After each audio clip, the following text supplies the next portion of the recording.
maternidad. A ver, no necesariamente es un incumplimiento que hay detrás de un trámite, pero algunas veces hay preocupaciones. Como en otros países, es que un auto, todo se resuelve bien, pero si no lo resuelve, te llega el comentario, ¿no? También me sucedió en Perú. En Perú tuve una experiencia enriquecedora con un trámite de un producto biosimilar. Enoxaparina sódica, solución inyectable. Perdón. Entonces, bueno, habían dudas, es complicado. Los bisimilares salen de este alcance, porque es algo mucho más complejo, ¿no? Entonces hay que demostrar biosimilaridad. Requiere una cantidad de pruebas estructurales fisicoquímicas para caracterizar esos polímeros, estudios preclínicos, estudios clínicos. Los estudios de seguridad son bastante complicados porque tienes que demostrar que el polímero pierde inmunogenicidad. Las heparinas pueden generar algo desastroso que se llama trombocitopenia inducida por la heparina. No sé si han visto una foto de lo que es la trombocitopenia. Entonces, hay preocupaciones válidas, pero a diferencia de lo que sucede en otros escenarios, yo con los expertos biológicos de INRI decía que en Europa aprobaron este producto y así ves en el informe de aprobación de este producto que obtuvieron 14 reuniones técnicas de aclaración, ¿no? Porque por primera vez la agencia europea estaba aprobando la enoxaparina no como similar, sino por la vía de los biológicos reducidos, ¿no? La vía reducida para aprobación de biológicos. Creo que tienen la misma vía, ¿no? Y este es un tema bastante, se sale un poquito de lo que queremos, porque repito, lo biosimilar tiene otras implicaciones. Pero el tema de trámite sí es un ejemplo bien chévere. Porque en el tema de los biosimilares había una gran diferencia, ¿no? Y una de las peleas, se puede decir peleas entre comillas, científicas y legales más grandes que se ha dado en la historia de las aprobaciones entre un organismo regulador y un fabricante fue yo la llamo pelea jurídica científica que sostuvo Sanofi con la FDA. Miren las implicaciones que esto tiene. Sanofi era el dueño del mercado, bueno, en América y en Colombia, y el producto del SANE, que estaba costando una ampolla.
La demanda y los requerimientos de Sanofi, que este producto no era similar, que tenía que demostrar, por supuesto, toda la seguridad de tenía que arrancar de cero, hacer todos los años, todos los estudios clínicos, todas las fases, etcétera. Porque Sanofi decía que nadie puede ser idéntico a mí, porque yo solamente puedo dividirla, cortar la molécula por tal parte, tal cosa, no sé qué. Pero la FDA hizo algo científico y es que cogió varios lotes de Sanofi y se los analizó. Desde su enoxaparina dijo, mira, es que el lote 1, el lote 2, el lote 3 y el lote 5 tienen diferencias estructurales entre ellos. ¿Cuál es el punto? Que hay una diferencia que es aceptable. Ese es un punto crítico y que sirve de mucho ejemplo por los temas de trámite que todos afrontamos todos los días, ¿no? Hay diferencias aceptables, variaciones. Aquí estamos reguladores, fabricantes y todos somos consumidores. Entonces, la FDA demostró que en su propio producto sí tenía variaciones estructurales. Entonces, si tú tienes variaciones estructurales, ¿por qué no se las puedo aceptar a otro, no? Entonces, ¿por qué no puedo aprobar un genérico? ¿Sí? Por supuesto, esa aprobación lleva, no sé si alguna vez lo han visto, esa aprobación lleva una cantidad de requerimientos físico-químicos impresionantes.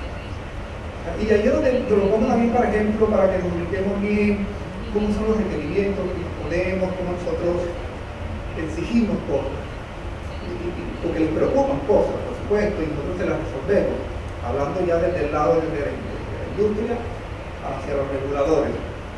Y esto ha tenido un impacto socioeconómico impresionante. De manera que hoy en día, en Colombia, en el mercado que conozco, entraron otros competidores similares, porque no somos muy similares.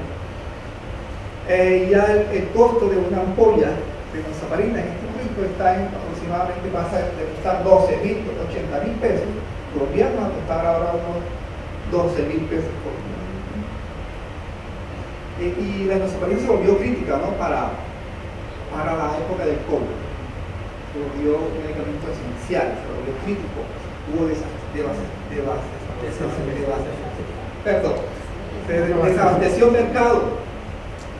Entonces, todo nos preocupa. La Organización Mundial de la Salud, que es uno de nuestros grandes referentes, esa es su tarea.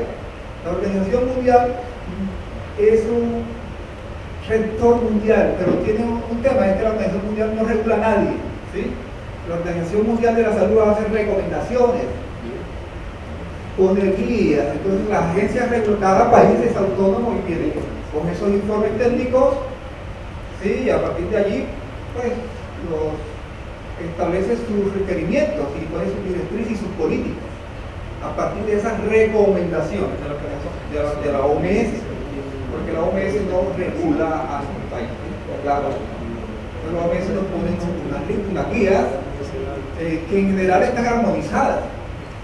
Ahora vamos a ver, las guías de la OMS no están, por un lado la OMS y por otro lado la FDA y por otro lado el EMA y por otro lado el ARSA y el INVIMA. No, en términos simples, pues eso lleva un proceso como de armonización.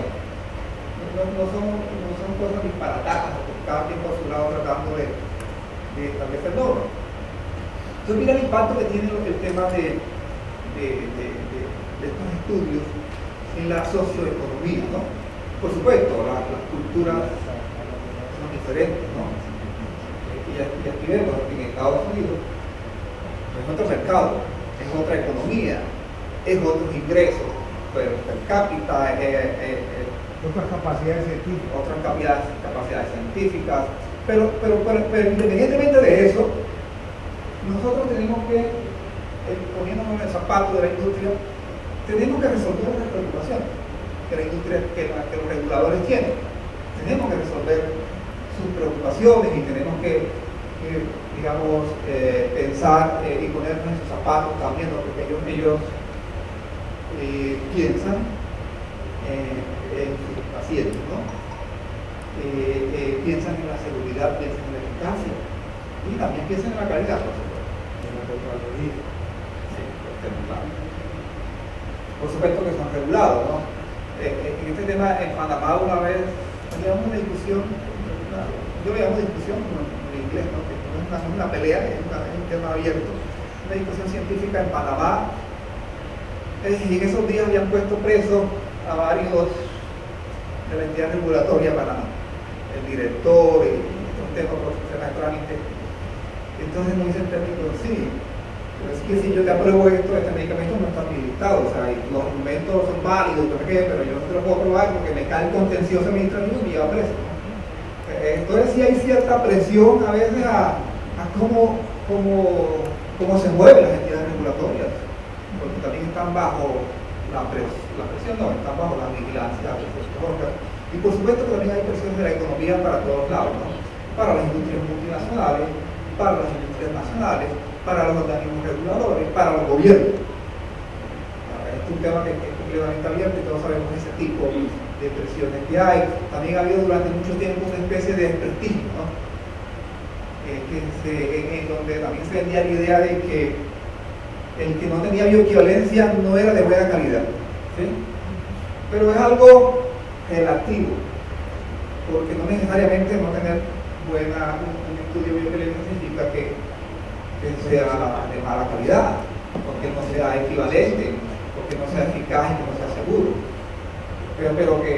Porque es que el tema tiene varias connotaciones, que precisamente son las cosas que queremos ver, que queremos abordar. Entonces, en este tema, aquí en la mitad estamos todos nosotros, independientemente que estemos en la industria, independientemente que estemos del lado regulador, todos consumimos productos. Yo creo que aquí nadie puede levantar la mano y decir que nunca ha consumido o que no consume medicamentos. Todos somos consumidores. Y yo en este momento como consumidor, y cuando voy con un producto, pues me preocupa no sé a quién le compro, ¿no? Porque estoy tomando, a quién tengo confianza. Entonces hay un tema de confiar. Finalmente uno como consumidor dice, listo, y yo me tomo el medicamento con confianza, porque sé que me va a aliviar. Entonces aquí el asunto es cómo se garantiza la calidad. Yo repito, la calidad en este tema para mí es secundario, no quiere decir que no sea importante, pero aquí el corazón de todo esto es la seguridad y la eficacia de los medicamentos, ¿sí? Entonces, ¿cómo garantizamos nosotros eso?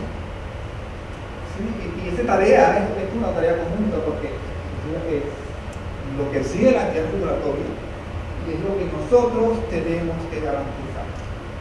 Entonces, ahora ustedes están en este proceso de ya nosotros, independientemente de que Colombia antes no estuviese nosotros con los clientes altamente regulados, con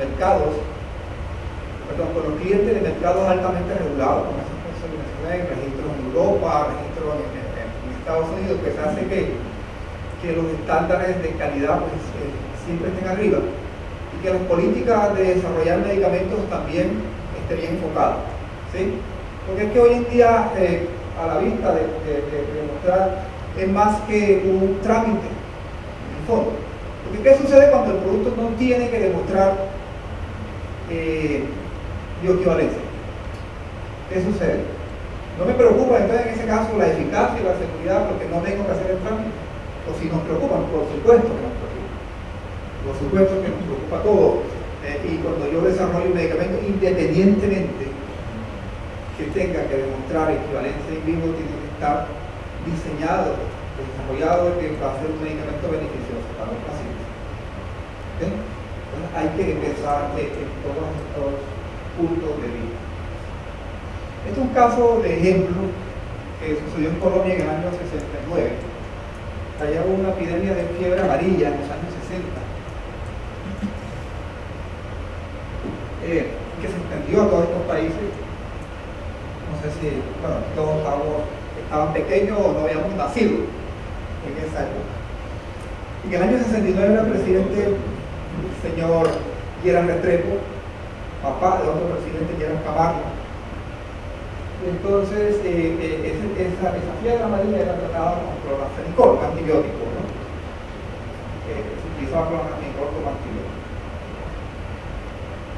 Entonces, el medicamento, digamos, en ese tiempo original, se traía de Estados Unidos, lo fabricaba el laboratorio de Parkinson.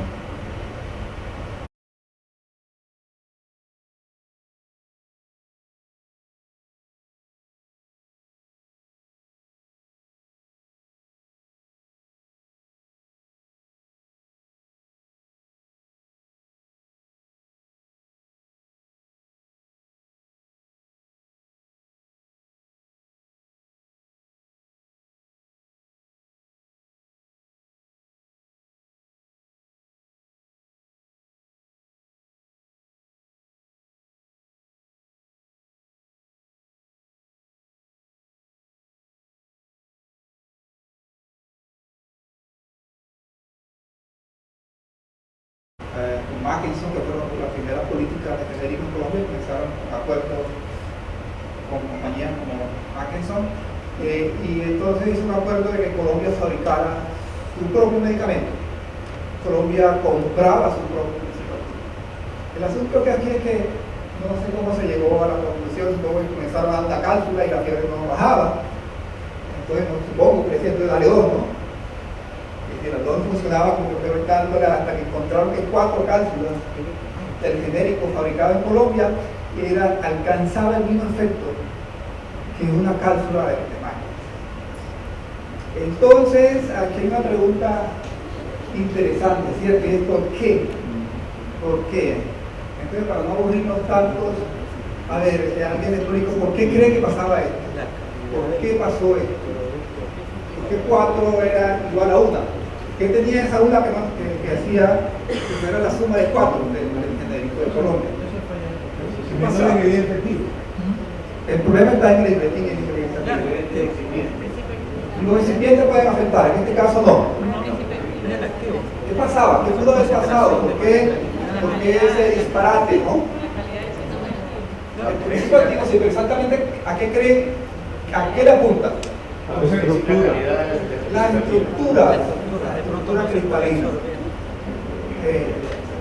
La cristalinidad. Entonces, hay un concepto bien, como se dice, manejado, que se llama el polimorfismo. Polimorfismo es diferentes formas. Entonces, cuando un fabricante, es decir, no es el mismo el clorafenicol, por ejemplo, que se sintetiza con una vía que se utiliza un determinado solvente y que cuando se está cristalizando para purificarlo se cristaliza a una determinada velocidad y unas determinadas condiciones experimentales que hace que la molécula se organice de una manera. Eso es lo que es el polimorfo. Entonces, si yo utilizo otro solvente para cristalizarlo, si utilizo otras condiciones experimentales para cristalizarlo, de pronto no se empaqueta de la misma forma en que se empaquetaba el medicamento original. Entonces, esto tiene estructura polimórfica. Esa era la explicación. Pero el asunto era que en Colombia no sabíamos. Sí sabíamos del tema, pero no era conocido. Atendido. Sí, se atendía ese tema. Entonces, cuando viene el problema, se va el tema de Estados Unidos. Y Estados Unidos estudió y le dijo, lo que pasa es que ustedes tienen un polimorfo que es la forma A. ¿Sí lo ven ahí? Es la forma polimórfica A. Se le pone una letra para diferenciarlo y nosotros tenemos una forma polimórfica B. Entonces ese polimorfo A, pues, estructuralmente no es el mismo. Es decir, las energías digamos, implicadas en la estructura cristalina son diferentes, ¿no? Entonces hace que se disuelva con más dificultad. El otro se disolvía más fácilmente. Eso básicamente es lo que recibe el problema. ¿Cómo caracterizar en Colombia? No sé si en ese tiempo, supongo que no, en ese tiempo no estudiábamos esto. Entonces, las técnicas de difracción de rayos X disponibles para evaluar polimorfismo supongo que no estaban tan disponibles, ¿no? En Estados Unidos sí. Hoy en día en Colombia, por ejemplo, nosotros tenemos, se lo doy incluso como referencia, que les pueda servir. Nosotros tenemos en Colombia la Universidad Industrial de Santander, la UIS, y hay una científica rusa, que es la doctora Elena Stachenko, que es un referente mundial en temas de cristalinidad. Entonces yo, doctor, he utilizado durante mucho tiempo los servicios de estudios cristalinos de la Universidad Industrial de Santander. Yo se la recomiendo cuando tenga necesidad de estudios. La Universidad Industrial de Santander, la doctora Elena Stachenko, es un referente mundial conocido. Ellos nos permiten entonces ahora estudiar, ahora tener un equipo para difracción de rayos X costoso, ¿no? Entonces, en Colombia que ese tiempo no se sabía el tema, no era con el que, y lo enterábamos y tal, y lo pudimos anular. Pero mira, afortunadamente no mataba a la gente, ¿no? Pero seguramente alguien pudo haber muerto porque la señora María se lo llevó, porque no compartió la infección. Entonces, este es un caso de que aquí que está fallando el efecto terapéutico. El efecto biológico no era el esperado. ¿Okay? Es un fallo terapéutico de eficacia. Miren este caso. En Australia, en el año 69, en el año, sí, bueno, casualmente corresponden a la misma época.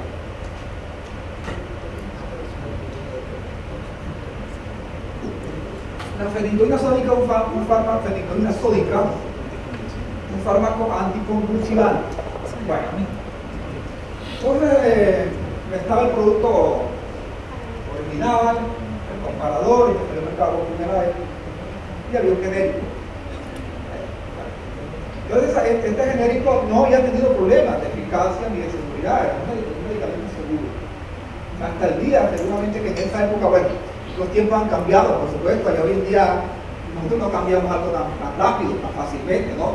Entonces, en esa época supongo que el de abastecimiento alto se les acabó el carbonato cálcico. Se les acabó el carbonato cálcico porque era el recipiente utilizado en la formulación. Era un producto de liberación inmediata. Entonces supongo que alguien dijo, el científico de esa época que no era tan riguroso científicamente, dijo, bueno, le vamos a ponerle lactosa, ¿no? Ahora, ¿cuál es la tableta que no tiene lactosa? Pero lactosa en la tableta, pues entonces vamos a ponerle lactosa, ¿no? Esto significó, esto sí tuvo un efecto grave, ¿no? De 100 personas. Correctamente, yo creo que 100 personas con complicaciones graves. Porque necesitan la fenitoína por encima de cierto margen produce efectos complicados. Bueno, en conclusión, ¿cuál es el tema de ciencia aquí? ¿No? La ciencia aquí es cambiar un recipiente. Que aparentemente es algo sencillo, que aparentemente es algo normal, pero mira las implicaciones que tiene. ¿Por qué? ¿Qué está afectando ese recipiente? ¿Qué afectó? ¿Qué propiedad físico-química se afectó aquí? Sí, pero detrás de la biodisponibilidad viene la solubilidad. Se afectó la solubilidad. Entonces, en este caso, el fármaco se hace más soluble. No por su naturaleza, pero por los recipientes de la formulación. Eso afectó otro concepto, la disolución. Entonces, cuando yo afecto la solubilidad, la disolución, que no es el principio activo, la disolución es el producto de la forma farmacéutica, la velocidad de disolución se incrementó. ¿Sí? Así que la fenitoína sódica, al aumentar su velocidad de disolución, llega al lumen intestinal de una forma más rápida, de una concentración importante en el lumen para poder atravesar las membranas. Entonces llegó a la sangre más rápidamente. Miren el estudio que se hizo. Esta acá es la concentración plasmática cuando el producto tenía lactosa, arriba. Y acá abajo está la concentración plasmática cuando el producto se hace por carbonato de calcio. Pero miren esto todavía más interesante. Carbonato de calcio, sulfato de calcio, perdón, el sulfato de calcio con este otro fabricante, si ves cómo es la concentración plasmática, y este es mucho más variable, esta tiene unos picos, ¿no? Entonces ni siquiera es lo mismo hacer la fenitoína con un fabricante de sulfato de calcio y hacerla con otro fabricante de sulfato de calcio. ¿Cuál es la hidratación del sulfato? El sulfato es una sal hidratada. Entonces, todos estos casos son de aprendizaje, ¿no? Son de aprendizaje.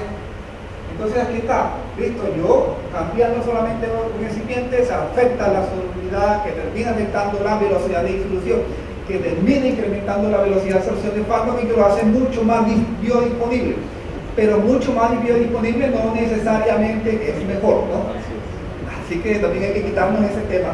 Sobre todo cuando yo, por ejemplo, de experiencia tengo con los comerciales, ¿no? Cuando uno desarrollaba un producto y decía, pero vamos a decir que es más biodisponible. Y entonces que el producto es mejor, que es que se disuelva rápido. Porque el tema no es tan sencillo. El tema no es tan sencillo. Tiene todas las implicaciones que tiene decir yo soy más biodisponible.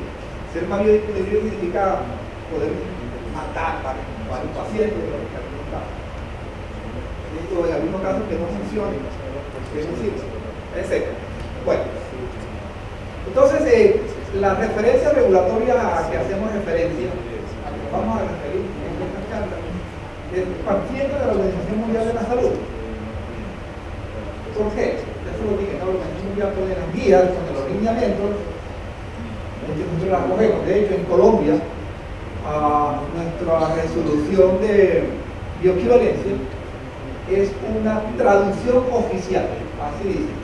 Nosotros somos una traducción oficial de el anexo 7 de la Organización Mundial de la Salud y su norma ecuatoriana. Su norma ecuatoriana, no recuerdo la resolución, referencia a la resolución 1124 de INVIMA como su punto de referencia al final. Tenemos el mismo origen, ¿no? Todos estamos aquí. Todos estamos aquí, en nuestra región. Pero hay otros jugadores en este terreno y que también son importantes y que también nos regulan y que sobre todo en los temas legales, en los trámites, y también entran en consideración porque también ponen resoluciones, guidelines, en guías, directrices que también nosotros acogemos, ¿sí? Que también son oficiales, como en Colombia, aquí en Ecuador también, ¿no? Son oficiales, lo dice la FDA, y también lo dice la Agencia Europea de Medicamentos. Así que nosotros estamos aquí. ¿Qué tanta diferencias hay entre lo que plantea la Organización Mundial de la Salud, lo que define la FDA en sus guías, y lo que define la EMA en sus guías? ¿Qué tanta diferencia hay? No muchas. Sin embargo, nosotros tenemos algunas diferencias. Ya sabemos, los mercados son completamente diferentes, las economías son completamente diferentes, las sociedades son diferentes, los consumidores son diferentes, las razas son diferentes, el biotipo, la alimentación es diferente, las enfermedades no es la misma enfermedad de lípidos que tiene un gringo, que tiene un colombiano, que tiene un ecuatoriano. O sea, hay muchas cosas que hacen que se tengan que tener en consideración muchos factores que afectan todo este tema tanto científicamente. Bueno, el fundamento científico nunca cambia, ¿no? Pero los procedimientos que lo avalan sí. Entonces yo decía, nosotros somos una traducción oficial, aquí también se referencia, así que nosotros en pocas palabras estamos armonizados en una gran parte, ¿no? Hay diferencias, por supuesto. Bien, entonces vamos a ver rapidito unos conceptos que también son importantes, porque yo en mi práctica, en mi experiencia profesional me encuentro con algunas cosas, ¿no? Con conceptos que a veces no son claros, que no son sencillos, ¿no? A veces es cuestión de volverlos a revisar, etcétera, porque sí es necesario tener claridad en algunas cosas que son muy básicas. Entonces, el ejemplo de disponibilidad, que es bioequivalencia. Y detrás de esto también hay bioequivalencia in vitro, ¿no? Que son los biowaivers, las bioexenciones, basadas en un sistema de clasificación de farmacéuticos. Bueno, aquí hay temas que fundamentan todo el tema detrás de los requisitos de la norma. Está dos principios de la que es la farmacocinética, que es la farmacodinámica, y estos parámetros que están aquí, que se miden en la farmacodinámica, en los estudios clínicos, es el área bajo la curva, la concentración máxima, el tiempo máximo en que se alcanza la concentración máxima, etc. Pues son conceptos manejados, ¿no? Yo creo que aquí no hay muchas dificultades en manejar este concepto. Aquí sí, estos son conceptos importantes que son relacionados con las definiciones oficiales que uno maneja, y son las definiciones que tienen las normas, ¿sí? Si usted se revisa la norma de Colombia, la norma de ARSA, la Organización Mundial de la Salud, y te define cada uno de sus términos, porque es importante entenderlo. Entonces, aquí está de arriba hacia abajo, es decir, el punto final de donde vamos a llegar nosotros es la intercambiabilidad de los medicamentos. Entonces, aquí en Ecuador no tiene una ley de intercambiabilidad, ¿no? Colombia tampoco, pero algunos países tienen su ley de intercambiabilidad, y algunos países como Chile tienen su etiqueta, ¿no? Intercambiable, pero más allá de ese trámite regulatorio, en la práctica científica sí debemos llegar a la intercambiabilidad. Es decir, yo puedo llegar a un punto de dispensación de medicamentos de una farmacia, y entonces me pido Lipitor, dame un Lipitor, una caja de Lipitor. No sé cuánto vale una caja de Lipitor aquí, en Colombia vale 100 y pico mil de pesos. Bueno, y entonces de la farmacia te dicen, mira, no tengo Lipitor, pero tengo esta otra marca, ¿sí? Entonces independientemente de que no tenga legalización. El que va a consumir tiene que tener la tranquilidad de que ese atorvastatina cálcica cristalina le va a dar exactamente la misma reducción de líquido en sangre como se lo va a dar líquido esa es la tranquilidad que todos tenemos. Y en eso es que todos tenemos que pensar, ¿no? Entonces, para ser intercambiable, es decir, coger este en vez de este, yo tengo que demostrar que soy equivalente terapéutico. Es equivalente terapéutico que consigo el mismo efecto, pero lo consigo de una manera segura, ¿sí? Y por supuesto, ¿no? Se cumplen los mismos estándares de calidad. ¿De acuerdo? Entonces, para ser equivalente terapéutico, tengo que ser equivalente farmacéutico. Es decir, en el caso de la torvatalidad, si yo quiero demostrar intercambiabilidad a través de la equivalencia terapéutica, yo tengo que tener una tableta como limitador. Pero viene otro semita también complicado de manejar regulatoriamente porque sí tengo esta experiencia en muchos países con las alternativas. Entonces, ¿qué pasa con las alternativas farmacéuticas? Si ustedes revisan las guías, las normas, las resoluciones de bioequivalencia y la Organización Mundial de la Salud es diferente, porque la Organización Mundial de la Salud te presenta alternativas farmacéuticas como productos que pueden demostrar ser equivalentes terapéuticos y que pueden ser intercambiables, pero las normas no. En muchos países la norma te saca la alternativa. Entonces, cuando uno sabe los requisitos de la norma, entonces dice, el equivalente farmacéutico debe demostrar que el equivalente farmacéutico tiene que demostrar tal cosa. El equivalente farmacéutico tiene que... Entonces, ¿dónde están las alternativas? Está por fuera, pero está definida dentro del alcance de la norma. Y si ustedes la buscan, hay una definición que dice claramente qué es una alternativa farmacéutica. Ahora lo vamos a ver. Y existe un medicamento genérico multifuente. Entonces, la OPS y la Organización Mundial de la Salud sacaron una guía de implementación de las políticas de medicamentos en América Latina y comenzaron a redefinir el tema de lo que es el medicamento genérico. En realidad, el nombre genérico del medicamento es el nombre DSI, ¿no? La denominación común internacional. Eso es en realidad lo que es un genérico. Y por qué no es el 4 con los paréntesis del 4 y tal cosa, ese es el nombre, ese es un genérico. En realidad, la OMS dice, llamémoslo productos multifuentes.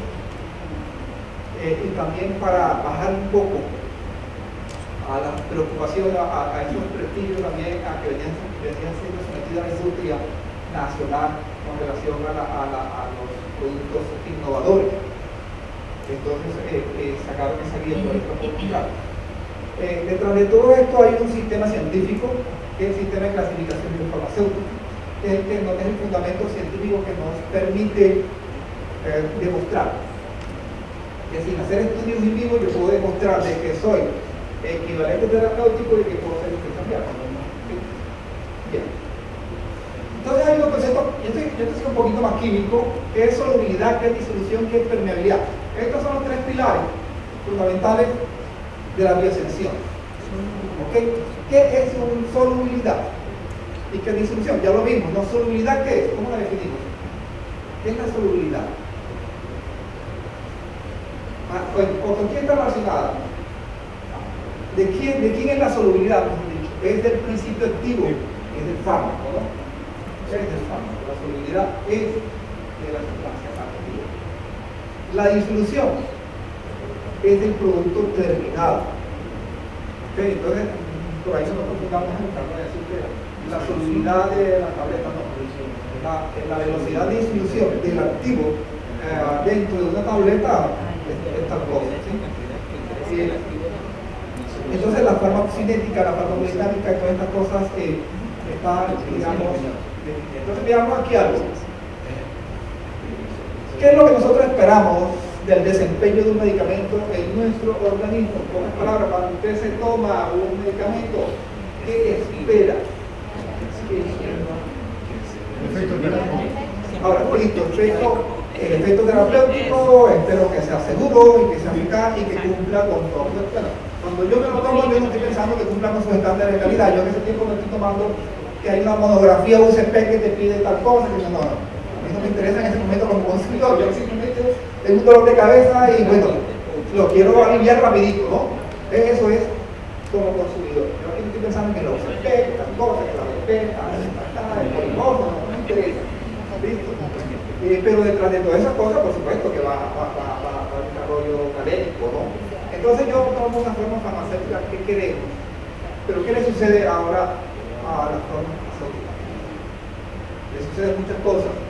Si usted se toma una tableta, la tableta pues, pasa por la boca, pasa por el tracto esofágico, llega al estómago. ¿Sí? Entonces en el estómago hay ¿cuántos mililitros aproximadamente de líquido?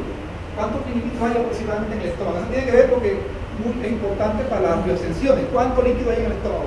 250 aproximadamente. 250. Y el pH, pues todos sabemos, ¿no? Alrededor de 1.2.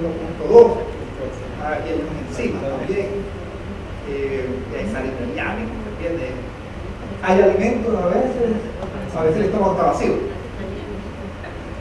Independientemente de todas esas cosas, la tableta llega, se parte, ¿no? La tableta, el principio activo está atrapado dentro de la tableta. Para hacer una tableta, por ejemplo, según un proceso de granulación húmeda, el principio activo fue incluido dentro de una estructura compleja, una especie de gránulas.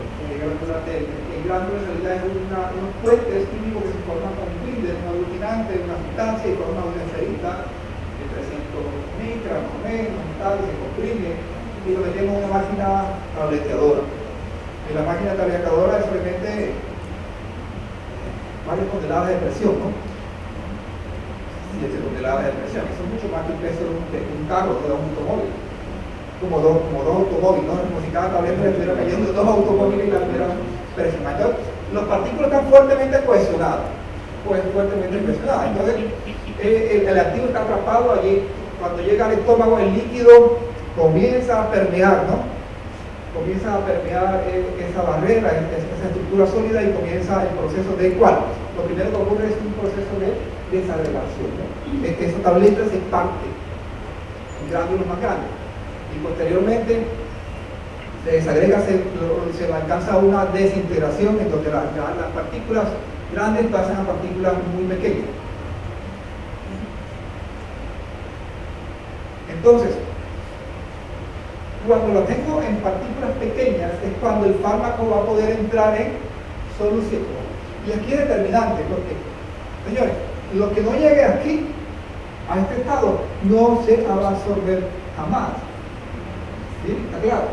Así que si el medicamento tiene problemas de disolución, pues vas a tener problemas para pasarlo, atravesar las membranas biológicas.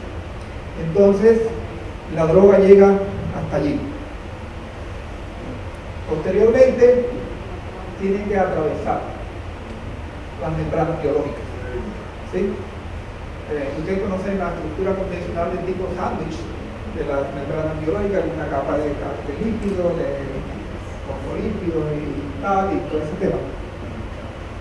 Y el medicamento tiene que atravesar. ¿Y llega a dónde? A la circulación general. Hay un meme por aquí que era bastante curioso, que rodaba mucho. Es una persona que toma, y dice, yo aquí pensando a dónde es que va el ibuprofeno para quitarme el dolor de cabeza. ¿Sí? Es una buena pregunta. ¿A dónde va el ibuprofeno? Yo les pregunto ahora, ¿dónde le tomé Advil? El ibuprofeno, ¿a dónde va y me quita el dolor de cabeza? ¿A dónde va? ¿Ah? Sí, claro, llega a la sangre y la sangre se reparte. Voy a encontrar, va a llegar a una parte, ¿no? ¿Dónde va a llegar? Entonces, es posible que uno tenga un dolor, por ejemplo, asociado a una contractura, a un golpe, a cosas de esas, y que si uno llega a aliviar, entonces los medicamentos al final, ¿qué hacen? ¿No?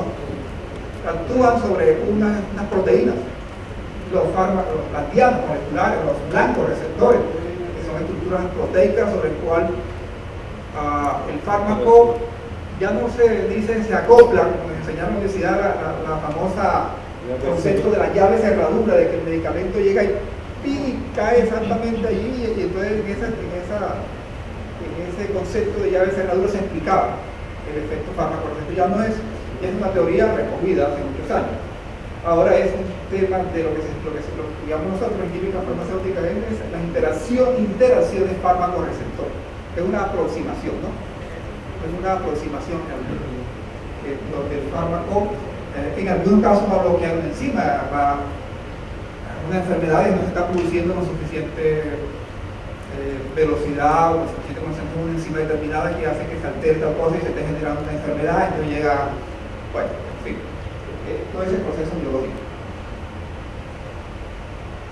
Entonces llega al sitio de acción y aquí sí tenemos el efecto terapéutico, que al final es la respuesta biológica que alcanzamos con el medicamento. Todo este proceso aquí de cómo la forma farmacéutica desagrega, desintegra, el activo se disuelve, todo esto depende del medicamento. Entonces aquí sí depende de cómo yo diseñé el medicamento. Aquí sí es importante lo que yo diseñé, el fármaco, la estructura cristalina que utilicé, si es amorfo, si es cristal 1, si es cristal 3, etc. El tamaño de partícula que yo utilicé, porque el tamaño de partícula, por supuesto, está asociado a la velocidad de disolución. ¿Sí? Son cosas químicas muy sencillas, pero que a mí me gusta decirlas porque yo las enseñé durante mucho tiempo, ¿no? Las partículas más pequeñas tienen mayor área de superficie, ¿no? Y las partículas grandes tienen menor área de superficie, o sea, físicamente no, pero en área de superficie efectiva para entrar en contacto con el líquido, para provocar la disolución, sí. Pero las partículas pequeñas tienen mayor área de superficie, el estado energético es mayor o no, mayor. Entonces se disuelve mucho más rápidamente. Entonces yo aquí sí tengo que pensar en cómo diseñé el medicamento, el tamaño de partícula, el proceso de manufactura que utilicé, no lo mismo por la granulación húmeda, por la granulación seca, etcétera, los recipientes que utilicé, en fin. Entonces el paso del fármaco por esa membrana ya no depende del laboratorio que lo fabricó. Hasta cierto punto sí. Pero para atravesar, llegar a una concentración efectiva en el lumen intestinal y estar allí listo para atravesar, ya no depende de quien lo fabricó, ya es la molécula, ya es su peso molecular, su pKa, ya la molécula no le quita electrones, no le quita un CH3 por allá para que le pase para la barrera hematoencefálica, no, yo no puedo hacer nada, no, la permeabilidad hasta cierto punto no la afecta, ¿sí? Y eso es importante, y eso fue lo que demostró el científico, el doctor Gordon Hamilton, que es el padre del tema de la biosensorial. Es decir, ¿por qué la ciencia alcanzó a aceptar que efectivamente yo, sin hacer estudios in vivo, podría demostrar que soy bioequivalente? Entonces, el concepto de seguridad y eficacia está aquí al final, ¿no? Cuando yo consigo ese efecto terapéutico, la velocidad que lo quiero, de una manera segura. Bien. ¿Alguna vez han escuchado a este señor? Por primera vez que lo escuchan. El señor Lipinski. ¿Le suena? En la universidad. Bueno, en la universidad yo nunca lo escuché, yo lo escuché en la maestría, el doctor Lipinski, que es una ruso, ¿no? Yo por allá, Lipinski. Ya. En toda esta teoría hay una especie de contradicción, una gran disyuntiva científica. El fármaco se libera de la forma farmacéutica. La droga, el fármaco, le digo fármaco, para nosotros la droga es otra cosa. El fármaco entra en solución. El fármaco llega aquí al lumen intestinal y se absorbe. Llega a la circulación general, se distribuye. Si pasa por el hígado va a tener el primer paso hepático, el primer sistema que lo va a eliminar, lo va a degradar y se reparte en el sistema y va a obtener alcaína. Llega, el estómago se está vaciando, aproximadamente cada cuánto. 2 horas. ¿Cada cuánto sienten ustedes que hacen un ruidito a veces, no? Lo que se llama el vaciamiento gástrico, ¿cuánto es? No, 2 horas es mucho. Vaciamiento Vaciamiento gástrico. a 20 minutos aproximadamente. El estómago lo que tiene aquí lo pasa al intestino delgado. Entonces, en esa primera fracción del intestino delgado comienza la primera absorción del medicamento, porque en el estómago un poco los fármacos que se absorben. Entonces, cuando llega la primera fracción del intestino es cuando el medicamento comienza a absorberse a cierta velocidad. Entonces, usted ve que los pHs, tenemos que hacer perfil y solución comparativo en pH 1.2. ¿Por qué? Porque la forma farmacéutica se va a disolverse en el medio gástrico. Y hacemos el pH en 4.5. ¿Y por qué en 4.5? Porque es la primera fracción del intestino, donde ya comienza el proceso de absorción. Y también lo tenemos que hacer a 6.8. Porque es que a medida que el tránsito va cogiendo camino en el intestino pequeño, delgado, el pH va aumentando. Llegamos a un pH de 6.8. Y hay diferencia entre la FDA y EMA en el sentido que algunas veces se exige hasta 7.2. Porque también es posible que se alcance alguna absorción importante en la última fracción del intestino. ¿Sí? Entonces, por eso los pHs de los medios de difusión son esos 3 pH. Y los medios de difusión tratan de, no necesariamente emular, pero así como de desafiar el desempeño de la forma farmacéutica. Entonces, aquí hay una contradicción, es decir, resulta que tengo algo que resolver, y es, la droga tiene que ser, bueno, no tiene que ser completamente soluble, tiene que tener cierto grado de solubilidad, porque si no, no se va a disolver bien. ¿Ves? El fármaco como tal, no medicamento, el fármaco. El fármaco tiene que tener ciertas características que le den solubilidad, porque se tiene que disolver en un medio acuoso. Pero cuando llega aquí, esa polaridad que le da la solubilidad es un problema, porque por aquí, por esta membrana, no pasa las sustancias con cargas iónicas. Entonces sí pasa, pero el trabajo de transporte es mucho más, el gasto del trabajo bioquímico es mucho más complicado y se va a mucho más tiempo en englobarla, la fagocitosis, y pasarla, etc. Pero normalmente los fármacos ionizados no pasan. Entonces es un problema, porque yo digo, bueno, tengo que hacerla soluble, pero al mismo tiempo tiene que ser apolar, ¿no? Porque por la membrana, si tiene carga iónica importante, no pasa. Entonces, ¿cómo se resuelve la industria? Entonces, el que hace el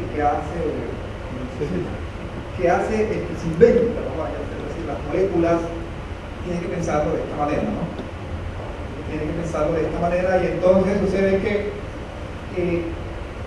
hay un señor, un científico que dice, bueno, hay que resolver este problema, y entonces hoy en día las moléculas como son, los fármacos como son, saquen de esta ecuación las proteínas, las cosas, las vacunas, etc. Los fármacos como son, estructuralmente son moléculas pequeñas. ¿Sí? Los pesos moleculares, ¿de cuántos son? Son pesos moleculares grandes. La enoxaparina tiene un peso molecular de 5.000 Dalton aproximadamente, una cosa los fármacos son de cuánto, son moléculas pequeñas. ¿Por qué? Porque eso facilita su paso por la membrana.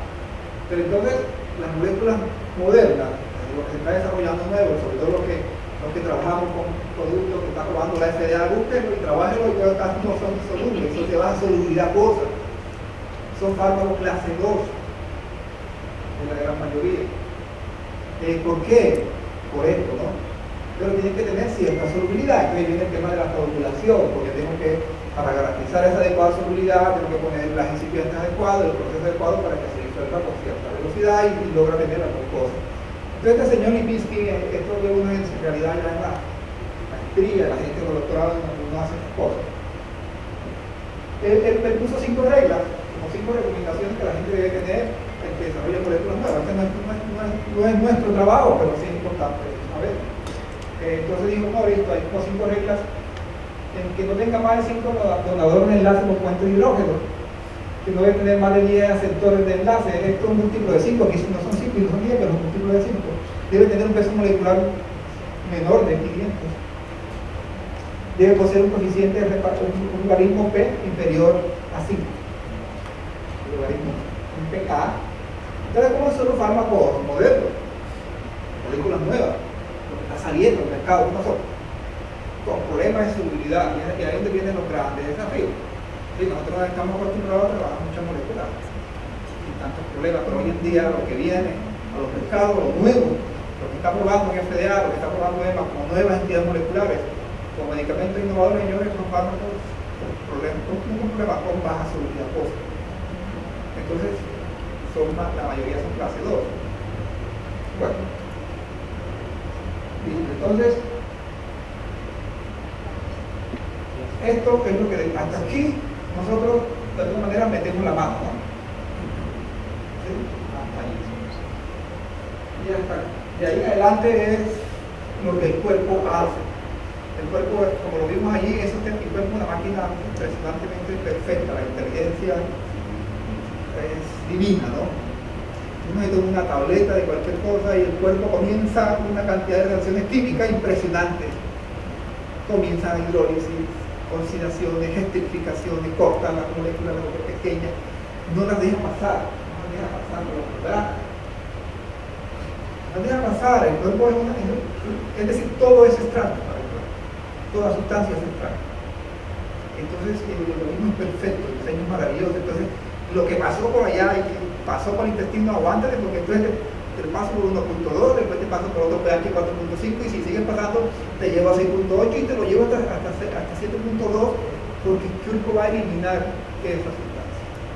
Porque es una perfección increíble, ¿no?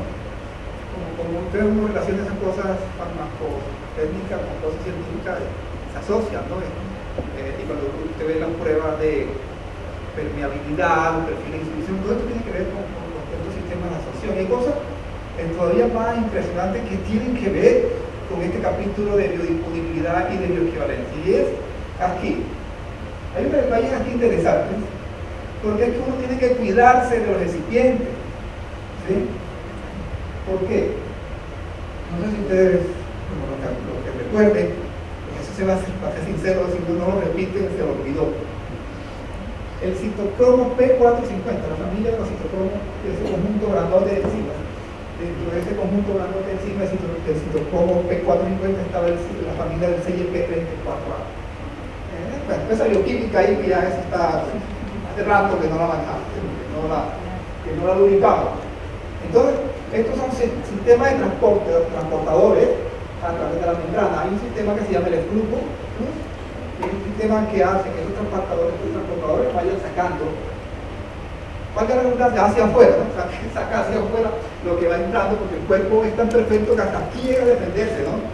Para eliminar. Entonces hay sustancias que están aquí, ¿no? Sacando y entrando. Hay recipientes que pueden afectar este sistema de transporte de energía. Sí. Hay algunos surfactantes, hay algún tipo de sustancias de ésteres, de polietilicoles, de otras cosas, de manitol, algunas cosas que pueden afectar. ¿Qué pasa? De alguna manera bloquean ese sistema de transportadores. Entonces, si yo bloqueo ese sistema de transportadores aquí, es decir, el fármaco puede entrar a una velocidad mayor. ¿Sí? Y si entra a una velocidad mayor, puede tener una concentración en sangre mucho más rápido de lo que normalmente debe tener o de lo que no tengo estudiado y garantizado. Y ya no puedo garantizar la seguridad del producto. Entonces, fíjense lo delicado del tema, ¿no? Lo fino que hay detrás de desarrollar medicamentos. Entonces, pero no todo es tan complicado también, ¿no? Lo mismo dice, me parece que la industria, no se asusten mis colegas, porque el tema en realidad es de entender simplemente, ¿no? Trabajar y diseñar los medicamentos de una manera científica siempre, ¿no? Pensando en detalles finos, en cosas que siempre se lo va a tener, porque en un mercado altamente regulado sí te lo van a pedir. Y cuando te vas a Europa, ya no es lo mismo, cuando te vas a Estados Unidos, pues ya, ¿no? Nosotros, mi experiencia, yo no he trabajado directamente, pero sí tuve trabajos de medicamentos para los Estados Unidos. Y el tema no es tan estricto que estamos cubiertos por una guía de la FDA, el cual el medicamento genérico no puede variar en ciertas dimensiones. Es decir, si mi tableta de largo tiene, el referente tiene 20 milímetros, incluso 20.9 milímetros, yo no puedo tener una variación más allá del rango permitido. De tantos milímetros de espesor, de tantos milímetros en el diámetro y tantos milímetros en el largo. Fíjense cómo es el tema, ¿no? Para Estados Unidos, no para Colombia. ¿Sí? Entonces, aquí, ya, desempeño de la forma farmacéutica, la definición. Entonces, aquí, cuando yo comienzo a medir el medicamento en la sangre, estoy haciendo una medición farmacocinética, movimiento, velocidad, estoy midiendo cómo el fármaco está llegando a la sangre. ¿Sí? Eso es la base de la gran mayoría de los estudios farmacocinéticos, que este es el diseño preferido, ¿no? El core estándar es mide la concentración en sangre. ¿Por qué? Porque yo no la puedo medir. La concentración del fármaco allá en la neofase, en el sitio de interacción, de acercamiento al receptor, a la diana molecular, allá no lo puedo medir todavía. Entonces me toca medirlo en sangre. De alguna manera es una medición de qué tipo, indirecta, ¿no? Pero se asume científicamente, porque se ha aceptado y se ha demostrado que si yo tengo una misma concentración, si dos productos llegan a la misma velocidad de la sangre, señores, demos por sentado que esos productos van a tener el mismo efecto biológico. Den por sentado que va a tener la misma equivalencia terapéutica. Hacia allí no debemos preocuparnos, ¿no? Porque es una dificultad que a veces también tenemos que resolver. Y el que regula también, pues, es importante que lo vea de esa manera, ¿no? Llegaste hasta la sangre, hacia adelante, quítate algunas preocupaciones, porque ya está demostrado que sí. Esa es una regla que la demostró el doctor Gordon Amidon. Señores, si llegamos a ser iguales allá, créanme que somos similares. Ahora, cuando viene el in vitro, es decir, no lo voy a hacer en sangre, sino que lo voy a hacer en perfil de disolución, es lo mismo exactamente. Ese es el gran valor que el doctor Amidon le demostró al mundo, y entonces la FDA dijo, es tan cierto ese principio científico, que la FDA lo cogió y lo puso en una guía en el año de 1995. Pero la FDA dijo, cierto, nos convenció, al mundo entero se le convenció, aceptemos, ¿no? Aceptemos. Entonces, los puedo hacer. La farmacocinética, aquí está. Todos ya sabemos, disculpen un momento.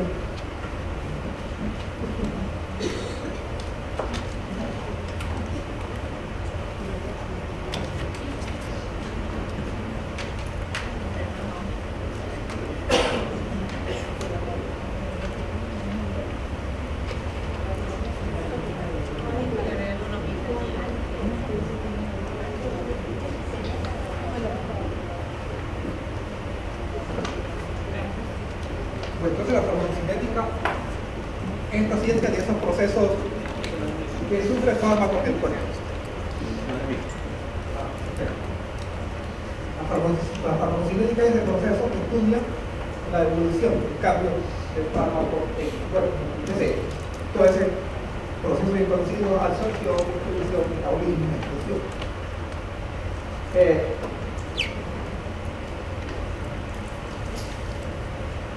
La farmacodinámica. Ustedes han visto, no sé si aquí ha habido casos, pero hay requerimientos que no son farmacocinéticos, sino farmacodinámicos. ¿Por qué?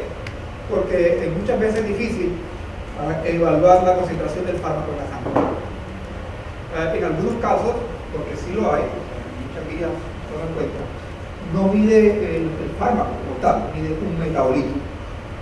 Pero ese concepto sigue cayendo dentro del farmacocinético, como también en sangre todavía. Pero en algunos casos es que usted no lo puede medir en sangre, ni siquiera puede medir un mirador. En el caso de la enalzaparina, en realidad lo que tiene es un perfil comparativo farmacocinético, farmacodinámico, porque en el caso de la enalzaparina, lo que nosotros no cuantificamos la enalzaparina en la sangre, porque eso es de hecho la enalzaparina no se cuantifica. La monografía que usted va al UCP no dice concentración en heparina, no, eso no se puede. Bueno, entonces, pero la heparina es un anticoagulante, tiene un efecto sobre la cascada de coagulación. ¿Sí?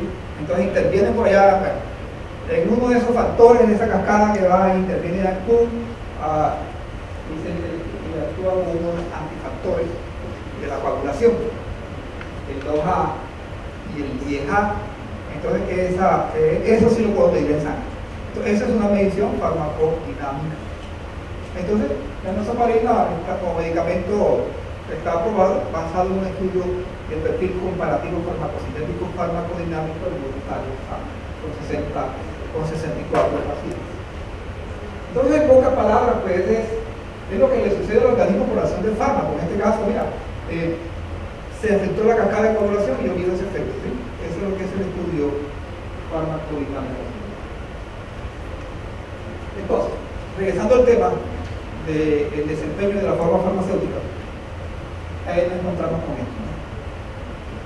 Hay cosas que afectan, hay cosas que cuidar, por ejemplo, las variables de la formulación. El desintegrante es crítico para la velocidad de distribución. El lubricante es crítico por algo, ¿no? ¿Por qué? Porque el lubricante lo que hace el lubricante es crítico. En realidad no dice más, no debería ser crítico. Porque uno de los lubricantes como el enterato es complicado. Es una cosa que no necesita y utiliza una cantidad pequeña, ¿no? Porque te puede ser más difícil la solubilidad. La resolución es una cera, sí. Entonces los tiempos de la operación en Italia es mezclar suavemente y en poquito tiempo, porque si mezcla demasiado el calor y el estrés mecánico hace que ese terato, que es una cera, termina recubriendo el granulado y entonces termina como impermeabilizando y entonces se afecta la velocidad de solución. Entonces, por eso es que la lubricación ya del granulado seco se hace es rápido, ¿no? En cambio lo corto, poco tiempo y a velocidad baja. Esto no puede afectar la distribución. Entonces, esto es crítico, ¿no? Recubrimientos especiales, los recipientes, los variables de manufactura, es decir, hoy en día cambiar ya no es tan fácil. Nosotros en Colombia, le voy a decir, estamos bajo una nueva guía de cambio, ¿no? Todos ustedes han escuchado la guía SUPAC de la FDA, SUPAC. SU es Scale Up, de escalado, PAC es Post Approval Change. Entonces, los cambios que yo hago después que he tenido una aprobación. Entonces, nosotros en Colombia tenemos una nueva guía, la pueden buscar. Señores, nos les puso difícil, ¿sí? Porque cualquier cambio que yo haga ya no es tan fácil. Mira, nosotros veníamos en un sistema en donde si yo fabricaba metformina, fabricante tal, bueno, algunos porque metformina requiere el estudio, entonces si fabricaba un medicamento con un principio activo de fabricante A y en el camino yo quería cambiar el fabricante B, yo simplemente le decía al equipo en una carta, mira, voy a cambiarme y estoy fabricando con este otro fabricante. Yo tenía que tener mis estabilidades, pues si el día por certificación BPM, cuando la pidiera, tenía que tener ese cambio documentado debidamente y con estabilidad para soportar este cambio. Ahora no. La nueva guía significa un trámite que tiene que presentar el estudio de estabilidad completo y ese cambio no lo puede hacer hasta que no reciba la notificación de aprobación. Para decir ya, el cambio en las especificaciones, entonces hay unos riesgos. Entonces el niño dice qué tipo de riesgo es moderado, es bajo, es moderado, es alto. Entonces si el riesgo es bajito, yo cambio de especificación. Por ejemplo, yo hice mi producto para Colombia, para nuestros países, nosotros registramos sin haber hecho lotes de escalado. Bien. Entonces, yo hice mis lotes y definí una especificación para las dimensiones en la tableta. Entonces la dimensión de la tableta era 20, más o menos tantos milímetros, y ahora cuando lo llevé a planta industrial y cuando hice la estabilidad, yo me encontré que ahora que la tableta ya no me da, no es 5 puntos, son 5.8, sino es 5.5. Te bajé 0.3 milímetros y tengo que cambiar de expresión, tengo que notificarle al inquilino. Y tengo que esperar que esa notificación es rápida, pero rápida son 3 meses. Pero yo no puedo fabricar. Sí, por algo tan sencillo eso, ¿no? Si cambié la dureza ya tiene implicaciones más complicadas en la vida. Bueno, la conclusión es que el tema está cada día más exigente y se parece pues, a la FDA, ¿no? Con la guía SUPAR. Y nosotros decimos en Colombia, es otra percepción, con todo respeto, que la guía SUPAR de nosotros es más estricta que la FDA. Que uno compara cosas, ¿no? Es una cosa más difícil todavía de lo que son autonomías que tiene cada país que hace el gusto. Entonces, si hay cosas acá que entran en juego para que el fármaco se le pueda afectar. Bueno, pues en conclusión de todo este capítulo, que es un poquito con lo que es el proceso de absorción de los fármacos, entonces, pues nosotros aquí vamos a encontrar 3 factores críticos, que son la solubilidad del fármaco, es crítico, ya lo vimos. Esa solubilidad del fármaco va a afectar la velocidad de distribución de la forma farmacéutica del producto terminado. Y si yo afecto la velocidad de distribución, también voy a afectar la velocidad con que el fármaco atraviesa las barreras y por lo tanto voy a afectar la velocidad de absorción. Entonces quiere decir que la permeabilidad, que es la capacidad del fármaco de atravesar esa membrana, también se convierte en un factor crítico. ¿Okay? Hay muchas cosas que afectan el volumen, es decir, todos no tenemos exactamente 250 mililitros en el estómago. Y todos no tenemos los 250 mililitros, no tienen el mismo pH 1.2 así cerrado, ¿no? Todo, el pH cambia, hasta veces con las enfermedades, pH 4, 3, 1.2, etc. O sea, es la cantidad de factores fisiológicos que no son de injerencia directa del fabricante. Estos temas fisiológicos que pueden ocurrir y que pueden afectar la velocidad de absorción en los estudios de equivalencia. Entonces, en conclusión, estos temas tienen que asegurarse que la velocidad de distribución dentro de lo que va a ocurrir en el organismo no sea lo que determine la biodisponibilidad del medicamento. ¿Sí? Es decir, que yo no lo afecte. Y que no lo afecte es que, en los dos sentidos, ojo, ¿no? Que no lo haga más rápido ni que lo haga más lento, sino que lo haga ¿qué? Así simplemente, ¿no? Entonces yo no debo, la distribución no debe ser una limitante. Pero este es el mundo ideal de los fármacos, que ahora todos los fármacos cayeran allí, ¿no? Todos se disuelven fácil y todos se absorben fácil. Ahí el mundo sería mejor para todos nosotros y no tendríamos tantos roles, ¿no? ¿Vamos a trabajar? Y para lo que se hace la manga gástrica y todo eso, afecta la absorción. Sí, por supuesto. Y lo que yo lo quiero...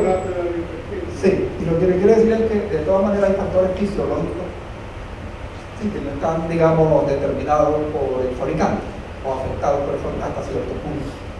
Entonces, hay que asegurar que el fármaco pues llegue, lo que nosotros podemos asegurar como diseñadores, como desarrolladores de medicamentos, es asegurar que el fármaco llegue a tener una concentración en el lumen intestinal en el tiempo adecuado y que llegue a la sangre en la cantidad adecuada. Ese es nuestro trabajo, ¿sí? Ese es nuestro trabajo. Listo. Ya el tema biofarmacéutico lo cerramos ahí. Vamos a hablar un poquito ya de regulación de la Organización Mundial de la Salud. Los genéricos, ya lo habíamos visto, ¿no? La denominación.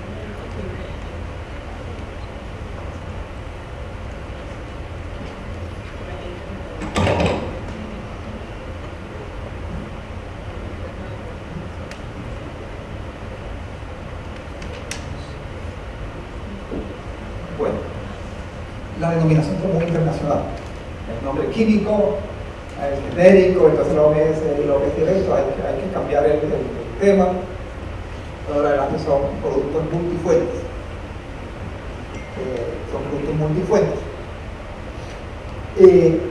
Un producto multifuente, conceptualmente, tiene exactamente el mismo principio activo, tiene la misma dosis, tiene la misma forma farmacéutica y las mismas características farmacocinéticas, farmacodinámicas, con un medicamento que es utilizado como referencia legal o producto comparador. ¿Sí? ¿Está claro hasta allí? Ese es, en esencia, lo que es un medicamento genérico, un medicamento multifuente. Bien. Pero los productos multifuentes necesitan llegar a ser equivalentes terapéuticos, es decir, que tenga el mismo efecto, el mismo grado de absorción, la misma extensión de la misma velocidad y el mismo grado de absorción, para que sea equivalentemente terapéutico contra un producto comparador. Para ser equivalente terapéutico, yo puedo ser de dos formas. Lo puedo ser siendo un equivalente farmacéutico, es decir, equivalente terapéutico. Puedo llegarlo a ser de dos formas, siendo un equivalente farmacéutico o siendo una alternativa farmacéutica. Ahora, eso lo define la OMS. La FDA no lo acepta, pero la EMA sí lo acepta. Creo que son de las diferencias más importantes, que la EMA no acepta, la FDA no lo acepta. Colombia. Sí, Colombia lo acepta. Los medicamentos multifuentes que son terapéuticamente, entonces cuando yo llego a demostrar la equivalencia terapéutica, puedo llegar a tener el grado de intercambiabilidad. Es decir, voy a una farmacia y me dan uno en vez del otro, ¿no? En el punto ya de entrega y dispensación. Eso es lo que es la equivalencia terapéutica, que termina en el concepto de intercambiabilidad. Bueno, en todo esto entonces, ¿qué es un equivalente farmacéutico? Primero veamos el producto de referencia. Esto también es uno de los temas que en mi opinión no debe ser complicado. En algunos países no hay un producto de referencia. En algunos países se aceptan combinaciones que no estaban aprobadas en entidades regulatorias referentes, consideradas de alta, de la más alta, ¿no? Pasado, todavía pasa, pues, en nuestra economía, nuestra farmacoeconomía. Pero sin embargo, normalmente se tiene un producto innovador. El innovador, de acuerdo a la definición de la OMS, es todo lo que tiene una nueva molécula que no había sido comercializada hasta ese momento y para la cual la eficacia y la seguridad ha sido bien establecida y que ha pasado por todas las fases de desarrollo de un nuevo producto y de un nuevo principio activo, es decir, todo lo que pasó en las fases preclínicas 1, 2, 3 y post-approval, todos esos temas. Pero no es tan así, ¿no? Y la OMS sí también así que en algunos casos puede tener un producto que ha estado en el mercado muchos años. Entonces ya es una eficacia clínica comprobada con el uso del producto. Y si tienes un plan de gestión de riesgo en tu compañía que asegura que nunca has tenido un efecto adverso y que hace seguimiento a la eficacia del producto, en muchos de esos casos, cuando no tienes un producto innovador mortal, te aceptan tener como referente el medicamento líder en el país. Entonces, pero en términos generales la OMS lo define así. Es decir, todo esto que pasó, esto es lo que es una molécula que está en investigación, que se registra en la EMA y en la FDA. Es decir, estoy investigando una molécula, aquí tengo que hacer ensayos en animales, después pasar a hacer ensayos en personas, etc. Todo eso regulado también. Entonces llega un momento en que yo descubrí y registré un nuevo producto. Entonces es New Drug Application, o sea, un innovador. Entonces la FDA lo aprueba. Ese en este caso es el medicamento de referencia, normalmente. Entonces hay un líder en el mercado que puede ser utilizado como medicamento de referencia o el medicamento que la autoridad sanitaria de cada país define para cada caso. Y la Organización Mundial de la Salud hace esa recomendación. Pero aquí hay un temita, ¿no? Patentes. Y hay otro tema, protección para comercialización de los países para los productos innovadores. En Colombia son 5 años, es decir, lo que aprobó el FDA hoy, nadie lo puede comercializar sino hasta después de 5 años si no tienen patente. No sé aquí esa protección de cuántos años es o si no la tienen. En Colombia está, es una protección, se llama el decreto 2085. La protección de datos es el decreto 2085, que hace que durante 5 años nosotros no podamos comercializar. Pero hay otro tema, las patentes. Las patentes. Entonces, la economía nosotros comenzamos a ver los países de abajo hacia arriba, hasta México, hasta llegar a Estados Unidos nos encontramos con mercados diferentes. Y México tiene su particularidad. Uno va a México y se encuentra una cantidad de patentes. Y está patentada las formulaciones, los excipientes, los procesos, y están patentados los polimorfos, la forma de fabricar el principio activo, muchos utilizando lo que hago. Entonces aquí hay un tema de libro. ¿Cómo hago yo si la Organización Mundial de la Salud digo yo debo ser esencialmente similar al producto comparado? Pero si está patentado. Entonces si ustedes aquí la norma ecuatoriana puede tener ese vacío, ¿sí? Porque si entra una patente, ¿cómo comenzamos a jugar entonces? Sí. La patente es el proceso. Sí, claro, pero si la patente me impide hacerlo exactamente igual al otro, ya no entro entonces en el concepto de equivalencia farmacéutica. Ya tengo que diferenciar, yo tendré que demostrar con algunos estudios, algunas características de que esa diferencia de recipientes no afecta tal cosa, que no va a afectar la permeabilidad, o que la velocidad de disolución se mantiene, en el caso de que no tenga que hacer un estudio, ¿no? Entonces ahí es donde hay que tener cierta, ¿cómo le digo?, capacidad de negociar, de entender, de pedirse, de discutir las cosas, y decir, listo, tienes preocupaciones con la permeabilidad, entonces cada una hacemos un estudio de permeabilidad in vitro, por ejemplo, ¿sí? Hacemos un estudio de permeabilidad in vitro, yo podemos mandar a hacer un estudio de simulación de bioequivalencia con GastroPlus, allá en los Estados Unidos, en España, en Brasil también tienen el servicio, por eso lo recomiendo. Y podemos hacer cosas, ¿no? Y quitar preocupaciones, porque no todo, sí, a veces uno, ahora sí estoy hablando desde el lado de la industria, a veces uno siente que ¡pum! Se frenó, ¿no? Es una puerta que se cerró y que no hay forma de abrirla, y que no hay forma ni siquiera de tocar, escúchame, ¿no? Y en ese sentido, pues hay cierta rigidez, ¿no? Porque cuando uno se agarra exactamente a la norma, las cosas se bloquean. Entonces comienza un tema de mi experiencia, ahora sí que hablo de título personal, es que las entidades regulatorias te dicen, hasta aquí está, escrito está, ¿sí? Escrito está. Y cuando no está escrito, entonces el fabricante dice, pero ¿qué? Aquí no me dice tal cosa. Aquí no me está diciendo que no lo tengo claro, que sí lo puedo hacer. Entonces estamos normalmente con esas posiciones de aprovecha cuando la norma te lo pide, y yo me aprovecho cuando la norma no me lo pido, cuando la norma no es clara, cuando la norma no me notifico, cuando la norma se llega vacío, pues ahí también me meto, ¿no? Pero es un tema de lo normal, de trámite, de discusiones que deben llevarse, sobre todo las discusiones científicas, ¿no? Porque por encima de todas estas cosas, de todas estas discusiones que uno puede tener, la OMS es clara, y eso no lo tiene ningún decreto aquí, ni el decreto de Colombia, ni el decreto de la ANSA, te dice, mira, ¿qué es lo que te recomienda? La OMS dice, cada país es autónomo, eso sí. Se puede poner sus leyes y nadie le puede decir que eso no es así. Pero en estos temas evalúe una cosa: el riesgo, la relación del riesgo-beneficio para el paciente, ¿sí? La relación del riesgo-beneficio para el paciente, la relación de riesgo-beneficios para no poner en cuestión la seguridad y la eficacia. Esa es la recomendación, digamos, perfecta en donde nosotros todos deberíamos trabajar.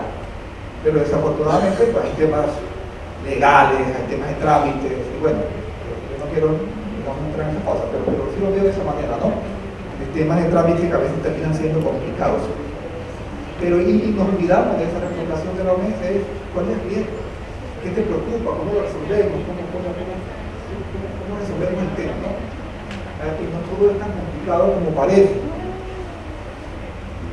Bueno, Entonces vamos a suponer que queremos desarrollar medicamentos no solamente para Ecuador y que queremos ir a Colombia, que queremos ir a otros mercados. Entonces, bueno, ya el tema también cambia, ¿no? También quieres ir al INVIMA. Entonces, en esos casos uno tiene que ir a la FDA, ¿sí? Y uno tiene que ir a la EMA. Ahora, cada país tiene su listado de medicamentos de referencia. Hay un anexo aquí en el decreto y en la resolución de la norma de bioequivalencia que te lista unos medicamentos y muchos no están, ¿no? No está listo. Entonces, cuando no está, bueno, tú eres independiente para presentarme en mi estudio, yo te lo evalúo y entonces uno va a la FDA. La FDA sí tiene un listado. La FDA sí tiene un listado de productos de referencia, porque la FDA cuando uno abre está el Orange Book, seguramente lo han chequeado por ahí, el Orange Book. Entonces, estos son los productos aprobados por la FDA. Entonces dice, si tú quieres buscar un producto para comercializarlo como genérico, vete aquí, ¿no? Entonces aquí tienen, miren esto, ANDA, y tiene lo otro que es la que le mencioné ahorita, el NDA. Entonces, NDA es New Drug Application, es el innovador. Y lo que ustedes encuentran listado en la FDA como ANDA es el genérico, porque este es una abreviar New Drug Application, es una aplicación de un medicamento nuevo abreviado. Pocas palabras, el medicamento genérico. ¿Sí? Entonces uno abre la página y se va. Mira, esto es un consejo gratis que voy a dar. Si usted quiere desarrollar una tableta de tal cosa, de Orizabán, no sé, cualquier cosa de estos anticuerpos, pues vaya a ser la FDA, ¿no? Y búsquese los recipientes que tienen el producto innovador, porque es gratis y lo vas a encontrar. Entonces, si yo quiero hacer algo complicado, como un anticoagulante, ¿por qué no lo hago igual al producto de referencia? Y de paso me quito algunos problemas, ¿no? De trámite, de equivalencia. Pero yo lo tengo que meterle cosas diferentes, porque es que puede que sí, puede que no, ¿sí? Pero si tiene que probar ciertas cosas. Entonces, yo sí recomiendo hagamos las cosas simples, que los recipientes de FDA ya es idéntico, ¿no? Ahora la ingeniería reversa para caracterizar los productos de referencia ha avanzado un montón. Porque el asunto es que la FDA y la EMA te lista los ingredientes inactivos cualitativamente. El rollo está en las cantidades. Pero la ingeniería reversa le permite a uno como desarmar el producto de referencia, entonces mirar que y hay muchas técnicas analíticas, o sea, esto ha evolucionado mucho para caracterizar los productos de referencia, muchas técnicas y procedimientos que hacen que uno pueda estudiar y conocer el producto, prácticamente desglosarlo y llevarlo a conocer. Entonces, una ventaja. Este es el link, ustedes entren allí, ahorita lo que podemos entrar y buscar un producto y podemos ver.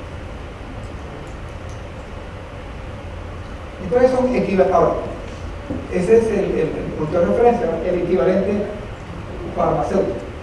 Entonces, equivalente farmacéutico en palabras sencillas es una tableta genérica desarrollada frente a una tableta del innovador. ¿Sí? Tableta similar a la tableta.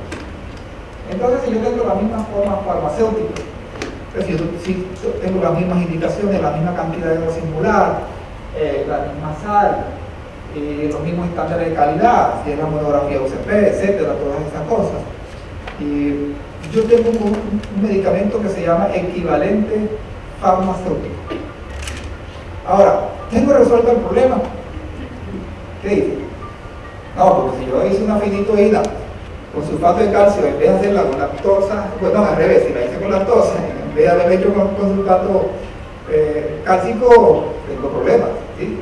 Entonces no necesariamente hacer una tableta resuelve el problema de la equivalencia terapéutica. Entonces ahí está, no necesariamente la equivalencia farmacéutica implica la equivalencia terapéutica. ¿Sí? Hay diferencias, a veces pueden haber diferencias en recipientes, en procesos de manufactura, no es la misma la velocidad de distribución cuando se hace por granulación húmeda, cuando se hace por compresión directa, etcétera, cuando hay algunos recipientes funcionales críticos que pueden afectar disolución, pues algunas cosas pueden cambiar. Entonces, Ahí está. Si yo quiero hacer esta forma, igualito. Pero repito, si es para la FDA, tiene que hacerlo exactamente con el mismo tamaño, hasta el color. ¿Sí? Bueno. Pero aquí aceptamos que si yo tengo resuelto todas esas preocupaciones, yo tengo un medicamento que es esencialmente similar, pues yo debo tener la equivalencia terapéutica. Deben ser medicamentos intercambiables, debe ser medicamentos seguros, debe ser medicamento eficaz y cumplir con los estándares de calidad. Entonces, esta sería como la situación más fácil, ¿no?, de manejar. Pero resulta que el tamaño de partícula podría ser diferente, las estructuras polimórficas también podrían afectar a los recipientes, en el proceso de manufactura, pues todo eso tengo que aceptar. Entonces, la alternativa farmacéutica es uno de los grandes, digamos, debates que hay, los grandes, no sé, que está como en el aire, así como que sí, que no, para los trámites. No es la forma farmacéutica diferente, ¿sí? Entonces, aquí en Ecuador desarrollan cápsulas blandas. Entonces, yo lo que me voy a hacer ahora es, ya no soy una tableta, sino una cápsula blanda. ¿Sí? Entonces, a la luz de la Organización Mundial de la Salud, una cápsula blanda, por ejemplo en este caso, puede llegar a ser equivalente terapéutico. Es decir, puede llegar a tener el mismo grado de eficacia y de seguridad.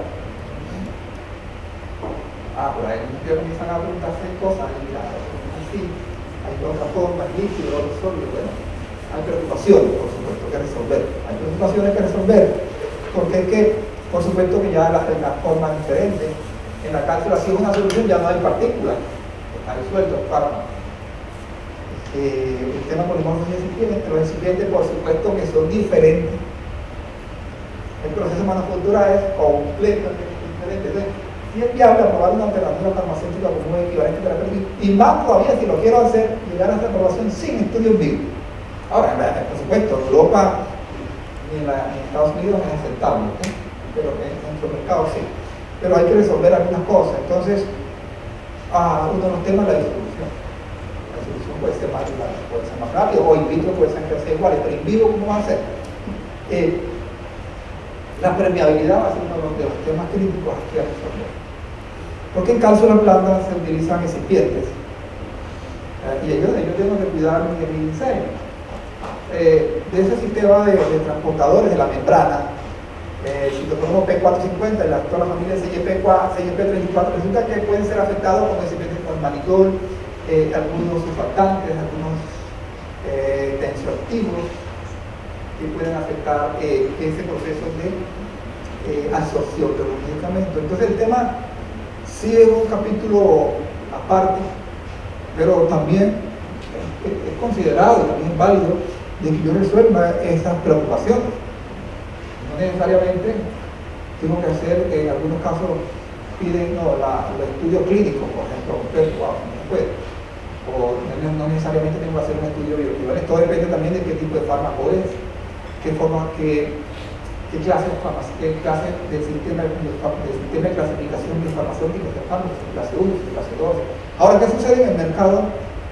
En el mercado actual, muchos productos, en este caso no estoy hablando de la empresa donde yo trabajo que hace cápsula blanda, ¿okay? Entonces, no tiene nada que ver. En muchos países, los medicamentos nuevos, por ese sistema que veíamos de la baja solubilidad y los problemas de permeabilidad, están siendo desarrollados en cápsula blanda de gelatina. Muchos medicamentos innovadores. Se espera que en los próximos años muchos medicamentos innovadores van a venir en forma farmacéutica de cápsula blanda de gelatina. Entonces, al final, ya hemos hablado suficiente de lo que es la equivalencia terapéutica. Yo creo que ya todos tenemos clarito, ¿sí? Está suficientemente explicado. Pero esa equivalencia terapéutica, aquí hay un detalle importante. Esto sí es importante. Esa equivalencia lo podemos demostrar a través de estudios de bioequivalencia, estudios farmacodinámicos, estudios clínicos cuando aplique, o estudios in vitro, según corresponde. Pues depende del nivel de lo que estamos hablando. Conclusión. yo voy a tener medicamentos que van a ser intercambiables. Y esa intercambiabilidad, esa demostración de equivalencia terapéutica la puedo alcanzar uno con esto, midiendo concentraciones del fármaco en plasma, en sangre, o midiendo la velocidad de distribución y comparándolo con su punto de referencia, porque cualquiera de las dos cosas lo puedo hacer. Eso está claro y está claro en las normas, ¿no? Entonces, de eso se trata, básicamente. Entonces, normalmente, mire, la historia de la industria farmacéutica es una del año 2000 hacia atrás. Del año 2000 hacia adelante se cambió, se rompió un paradigma. ¿Cuál?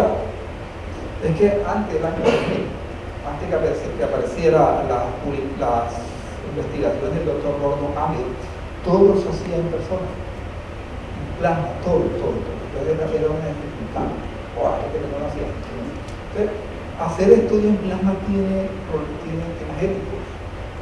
La FDA y lo que se hace cada día están mucho más preocupadas. Entonces, las agencias regulatorias también deberían pensarlo, ¿no? Es que estoy pidiendo un bioestudio y vas a coger personas sanas y le vas a dar medicamentos. ¿Qué tan necesario es? Que es lo que dice la Organización Mundial de la Salud, es ¿qué tan necesario es? O hasta dónde son mandatorios, hasta dónde son estrictamente necesarios los estudios de la equivalencia o de la. Es decir, es analicen el riesgo, ¿no? Porque hay otros riesgos que no lo vemos. Entonces, si tienes aquí 50 fabricantes de un medicamento genérico y cada fabricante tiene que hacer un bioestudio con 20 pacientes, entonces estás hablando de cuántas personas. 1000 personas. Dándole medicamentos y de alguna manera tiene su aplicación, ¿no? Entonces, ¿qué sucede con los estudios de bioequivalencia? Es que el sujeto, aquí no es paciente, en algunos casos utiliza paciente, casos muy extraños, pero el sujeto de estudio no recibe ningún beneficio terapéutico, absolutamente. No recibe ningún beneficio terapéutico. No, nada. Está sano, lo está exponiendo. Son 1000. Son estudios más grandes que, o sea, todo tiene implicaciones, y por eso el tema requiere siempre un análisis concienzudo, ¿no? Voy a pedir la equivalencia para todas estas cosas, ¿sí?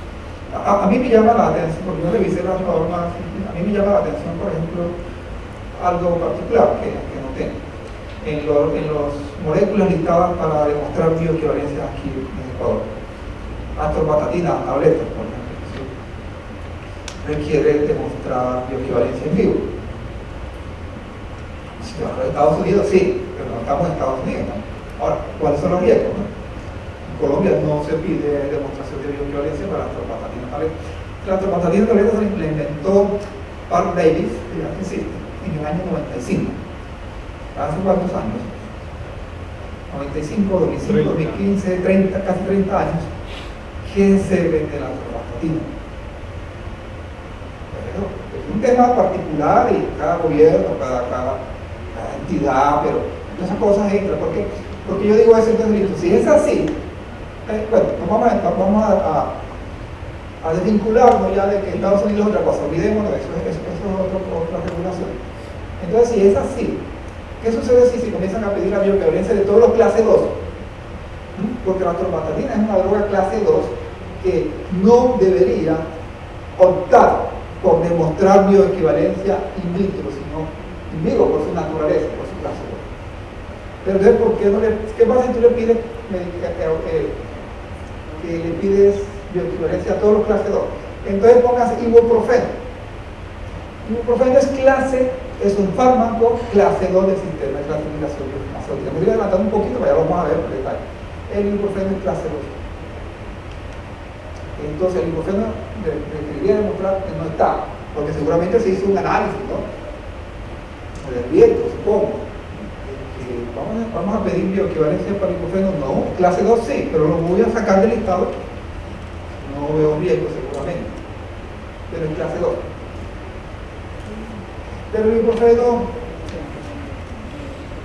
el costo de los medicamentos es otro asunto detrás de todo esto. Entonces, ¿cuánto va a costar la tableta de ibuprofeno?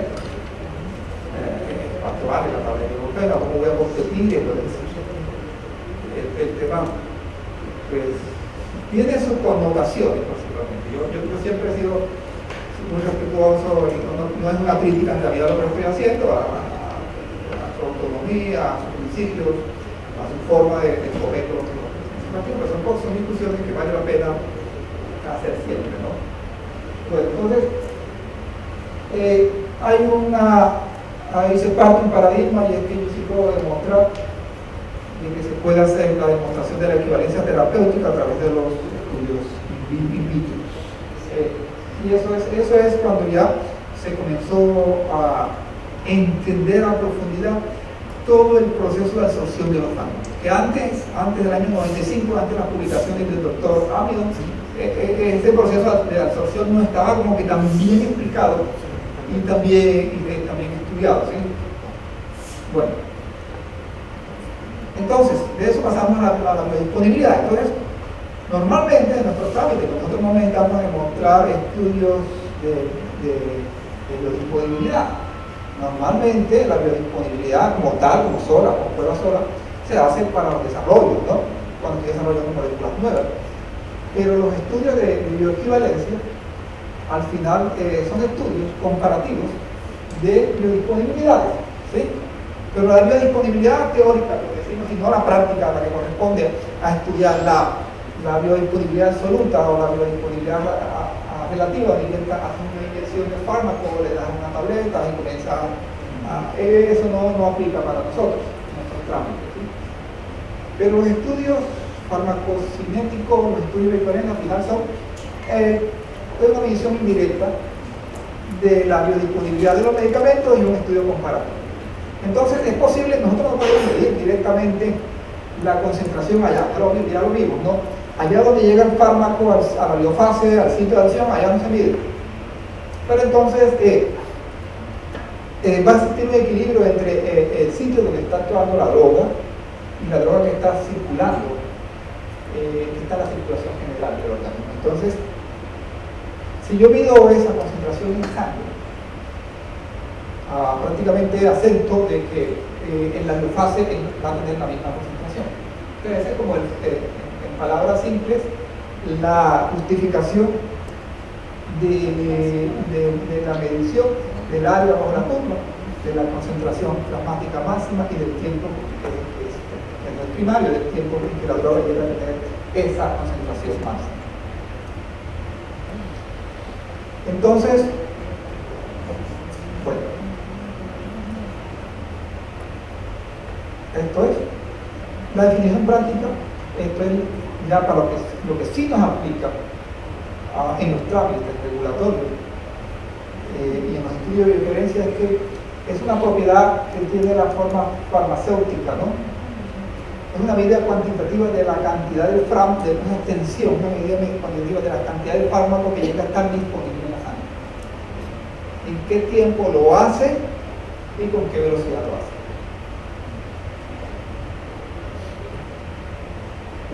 Bueno, tenemos un break ahorita a las 11 de la mañana. Faltan 5 minutos. No sé si terminamos el tema aquí. Por aquí. Sí, hagamos el break.